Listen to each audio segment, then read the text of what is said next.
Olá, primeiramente deixo os meus cumprimentos aos colegas e professores. Me chamo Zimara Rocha de Souza, sou acadêmica do 7º semestre do curso de Direito da Universidade de Cruz Alta e, conjuntamente com o professor Fagner Pias, elaboramos a construção de um resumo simples que dará asa a uma pesquisa científica, um artigo científico sobre a inconstitucionalidade do juiz das garantias, uma breve análise sobre os aspectos gerais da medida cautelar na ADI 6.298. Como o tempo que temos é curto, iremos logo ao que interessa. A nossa pesquisa possui os objetivos descritos como descritivos, já que é uma análise descritiva do acórdão proferido pelo STF, pelo ministro Luiz Fux, de forma monocrática, que suspendeu, dentre outros artigos, em especial da nossa pesquisa, que é o 3A ao 3F do CPP. O método da nossa pesquisa, que melhor abarca o intuito dela, é o hipotético dedutivo, pois ele permite que o pesquisador reflita, faça reflexões e conjecturas acerca dos reflexos desta medida, desta suspensão, no cenário prático processual penal, e também, por isso, possui uma abordagem qualitativa, né? Já que se debruça em cima da intenção, dos valores utilizados, dos fundamentos utilizados pelo ministro para fazer a suspensão e também os motivos dos autores para ingressar com a ação direta de inconstitucionalidade pelos motivos que entenderam pertinentes de direito. A pesquisa também é bibliográfica, pois ela se dedica basicamente ao texto oficial da ADI, mais especificamente nas suas 31 primeiras páginas. Pois o ministro, nas 31 primeiras páginas, fala diretamente do juiz das garantias e os fundamentos que levaram à suspensão desses artigos em específico. Os objetivos por esse motivo são analisar os principais aspectos dessa decisão liminar, que suspendeu esses artigos em especial. A decisão também suspendeu outros artigos, mas a nossa pesquisa se funda basicamente nos artigos 3A ao 3F, e também compreender as razões, né, os fundamentos por trás dessa decisão. E refletir sobre algumas das consequências no cenário prático dessa suspensão que já perdura há 1 ano. Antes de entrarmos nos fundamentos de forma mais ampla que levaram a este acórdão, é importante falarmos das mudanças que esse juiz de garantias, do artigo 3B ao 3F, traria para o nosso sistema processual. Nós vivemos num sistema estrutural neo-inquisitório, segundo a maioria dos doutrinadores, ou seja, predominantemente inquisitorial na fase pré-processual e investigativa e predominantemente acusatória, né, com a predominância de alguns princípios basilares, né, fundamentais do réu, como a ampla defesa, o contraditório, a presunção de inocência, a delimitação das partes, né, da tríplice da parte do sistema acusatório, o Estado juiz, a defesa e também a acusação, né, que é quem possui o ônus probante, aquele que tem que fazer as provas, né.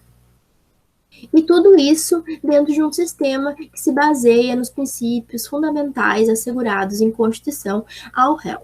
Nós, atualmente, possuímos um juiz para presidir tanto a investigação, a fase pré-processual, e, na maioria das vezes, o mesmo juiz que preside a instrução e que, consequentemente, fará o julgamento, dará a sentença. O juiz das garantias, ele é um sistema diferenciado, mas, para o Brasil, de forma muito mais relevante, porque em outros países latino-americanos há a existência de desses institutos e projetos assim similares. Mais diretamente no que se refere à ação direta de inconstitucionalidade, ela foi ajuizada pela ABM, Associação dos Magistrados Brasileiros, e pela AJUF, Associação dos Juízes Federais do Brasil, impugnando, em suma, os artigos 3A ao 3F do CPP, pelos motivos que nós veremos a seguir, de modo rápido, né? Devido ao pouco tempo que temos para expor e que serão certamente melhor analisados na pesquisa científica que será feita a partir desse resumo simples. A medida cautelar, ela foi utilizada como uma liminar na ADI e foi julgada de modo monocrático pelo ministro Luiz Fux, do STF, onde analisou os critérios para a concessão da suspensão pretendida pelos autores, que no caso é o preenchimento dos requisitos fumus boni iuris e o periculum in mora. O fumus boni iuris é a fumaça, o vestígio da pretensão do direito dos autores, que no caso aqui é lastreada pela inconstitucionalidade formal apontada, né, da lei do pacote anticrime, em razão também de dispor de procedimentos processuais, o suposto vício de iniciativa da competência legislativa do Poder Judiciário e a ausência de prévia dotação orçamentária para a implementação de uma lei que modificaria toda a estrutura do Poder Judiciário. Já quanto ao periculum in mora, que é o perigo da demora, é baseado inteiramente no curto período de vacatio legis da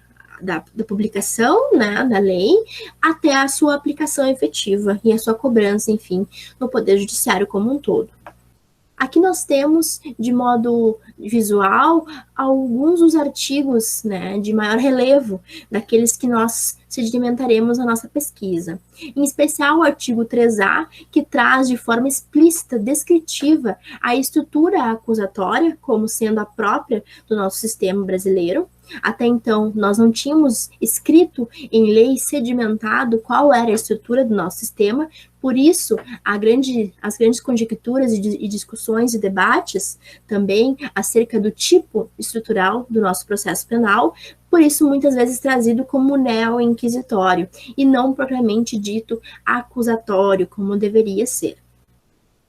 A partir do artigo 3b ao 3f, nós temos a explicação do que o legislador traz por ser o juiz de garantias. O juiz das garantias, ele é o responsável pelo controle, a legalidade da investigação criminal e pela salvaguarda dos direitos individuais. E isso está descrito logo no artigo 3b. Os artigos seguintes, eles elencam de modo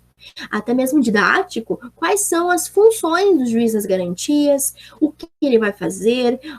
quais os procedimentos. A ativa, né, é que o mérito da ação seja julgado ainda este ano ou no início do ano que vem. Até este momento não há pauta para designação de audiência pública. Dia 17 de 2 de 2021 foi a última movimentação processual da ADI, até porque a medida cautelar era apenas uma medida liminar, né,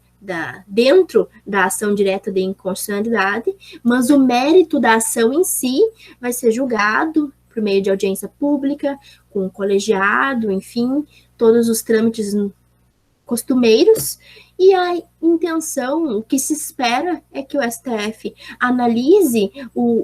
a importância, qual é a essência constitucional do pacote anticrime em relação a esses artigos em especial da nossa pesquisa e quais as consequências que essa suspensão traz e até mesmo que ela representa de forma a mostrar certa resistência estrutural, né, dessas mudanças que estão vindo, né? Que o STF faça, como guardião da Constituição Federal, atue pensando sempre na salvaguarda dos